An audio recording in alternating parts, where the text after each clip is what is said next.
Okay, so let's discuss co-brokering and double brokering. I know you hear that, that term often, and people use it interchangeably, but it's not the same thing. So let's take a look at both of them, and once we have a good look at them, we can determine whether we'll decide to be co-brokers with other brokers or not. We don't want to just say, hey, I don't want to do any co-brokering without understanding what it is. Now, one is very legal and one is very illegal. Double brokering is very illegal. What it is basically saying that I, as a broker a load to a carrier. That carrier in turn takes that load and brokers it to another carrier. Now, that carrier may or may not have a license to broker, but regardless of whether he has a license to broker or not, if he brokers that load without my knowing about it, then that is what double brokering is, and that is illegal. A carrier cannot take a load and broker that load to another carrier, whether he has a license or not, if you as a broker are not aware of it. And definitely he cannot do it if he does not have a license to broker, just simply going and passing that load to another carrier. That is double brokering, and that is illegal. Now let's take a look at the other side, co-brokering. What co-brokering is basically saying that you as a broker don't have certain assets and resources in place. So what you're going to do is use another broker's assets and resources in order to facilitate your customers' needs. For example, let's look at it this way. Let's say that you're moving less than truckload loads and you want to get rates that are going to be beneficial to your customer. You want to get some very good rates. Now, you don't have relationships set up with LTL carriers. So in order for you to benefit and get LTL rates, then you have to go through a broker who is set up with LTL carriers. Now, when I first started my business, was going through an LTL broker who had tariffs set up with LTL carriers. Now, in order for me to get those prices, I had to basically co-broker loads through that broker who already had the tariff set up. So what I did was, number one, I set up with my TMS so that I could use the co-brokering services. You have to go through a little credit check. They'll get you set up, and you can benefit by using that broker's tariffs.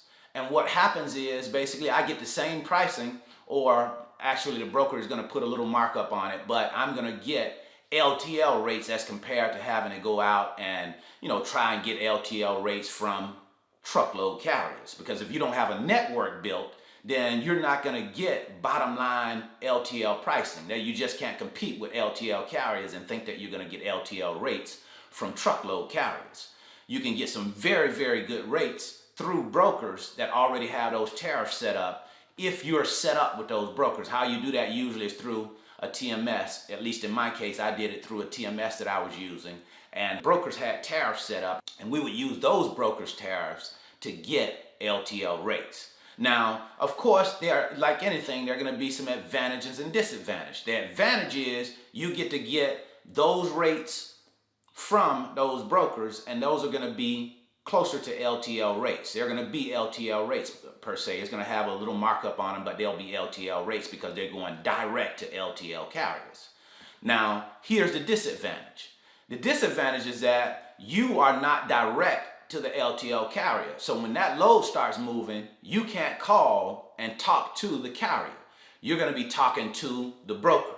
And sometimes depending on what type of broker you're working with, they're not as quick, to answer your questions, to try to figure out what's going on with your load, where your load is. I even had some hiccups where I had, my load sitting in places for quite some time, and I couldn't get the information that I need because I wasn't direct to the carrier. I had to go through the broker, and he just wasn't, very responsive when it came down to me getting the information that I needed. But I wanted to make sure that we understand that co-brokering is a very legal way to broker freight. It's just you're using the services, you're using the assets and resources of another broker to benefit your customer, okay? And the double brokering, that's illegal. Again, that's a carrier taking your load as a broker after you've brokered it to him and then going and brokering it to another carrier. You don't know who has your load. So that's a very illegal way of operating.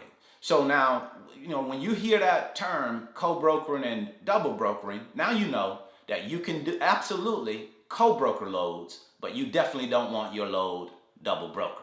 So that's what I wanted to share with you today. If you're interested in learning more about the freight broker opportunity, building a business that you can basically work from the comfort of your home and be able to enjoy your life in the way that you want to enjoy without having a boss overseeing you, being able to build a business that is going to benefit you in the long run, a business that can help you build the wealth that you're interested in building. A freight brokerage is definitely a great model to do that. And if you want to learn more about that, just go to our website, www.brandonthefreightbroker.com. You can take a look at our website. If you have questions about it, give us a call at 470-427-2711, extension 101.